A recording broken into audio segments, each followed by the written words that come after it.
Des personnes venues ce vendredi admirer le monument de l'Amazone n'ont pu accéder au site de la statue. Et pour cause, l'accès de l'esplanade surveillée par des hommes en uniforme est interdit au public pour le moment. Les visiteurs se retournent tristes et déçus. Bon, j'ai pensé venir visiter cette statue et j'ai constaté que l'accès est interdit. Alors là, bon, mon sentiment est naturellement un sentiment de tristesse puisque je voulais peut-être faire partie de la première personne qui viendra visiter cette statue noble. Moi-même, j'ai été au niveau de l'esplanade pour au moins visiter de près ce que notre président a inauguré. Il faut savoir que l'esplanade de l'Amazone, c'est quand même cette statue-là qui fait la valeur de nos femmes. Et donc, nous sommes allés voir de près ce à quoi ça ressemblait parce que nous avons vu sur les réseaux sociaux que ça faisait quand même... C'était la troisième statue la plus gigantesque en Afrique.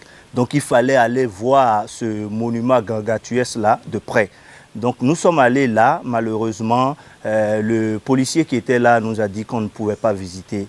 Et donc, nous nous sommes retournés, bredouilles, tristes et déçus. Bon, pour l'instant, quand même, moi, je n'ai pas grand-chose à dire à propos de ça. Mais espérons qu'avec le temps, ils vont rouvrir ça et on viendra faire les photos, mais bien on viendra visiter. Ce sentiment de déception se limite au fait de n'avoir pas pu accéder au site. Elle ne concerne en rien la décision de l'interdiction d'accès, puisque les personnes rencontrées sont conscientes de l'incivisme de certains citoyens. J'étais déçu de ne pas pouvoir visiter, mais je n'étais pas forcément déçu de l'initiative. Parce que quelques jours après l'inauguration, nous avons vu que certains citoyens avaient déjà mangé de l'arachide autour de l'esplanade de la statue qui valorisait quand même notre pays.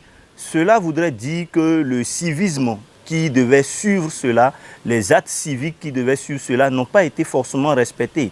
Et je crois que l'on devait quand même mettre une pause, si c'est forcément dans l'esprit là que le gouvernement était, mettre une pause, communiquer autour de ce que ce monument-là n'était pas un coin pour les asinos et les tévinons qui allaient quand même salir l'endroit, mais que c'était quand même un monument à respecter. Donc, je crois que si c'est dans cette initiative-là que le gouvernement est, c'est la bienvenue, qu'on puisse communiquer autour, savoir que c'est un trésor pour nous, il fallait le respecter, il faut quand même mettre tout autour pour que 2 jours après, en fait, ça ne se salit pas. Parce que l'un des problèmes que nous avons en Afrique, ce n'est pas les infrastructures, mais c'est comment nous entretenons nos infrastructures. Toutefois, les uns et les autres espèrent la levée de la mesure pour le bonheur des Béninois et des étrangers.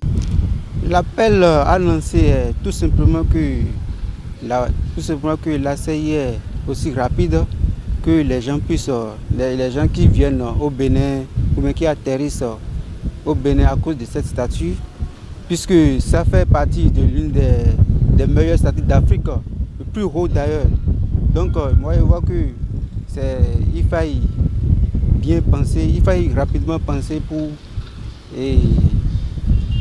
pouvoir faire chose pour pouvoir donner l'accès à visiter la statue. Bon, vivement, qu'ils nous ouvrent ça très bientôt pour qu'on puisse venir visiter, c'est tout. Oh, oui. Sinon, j'ai apprécié quand même.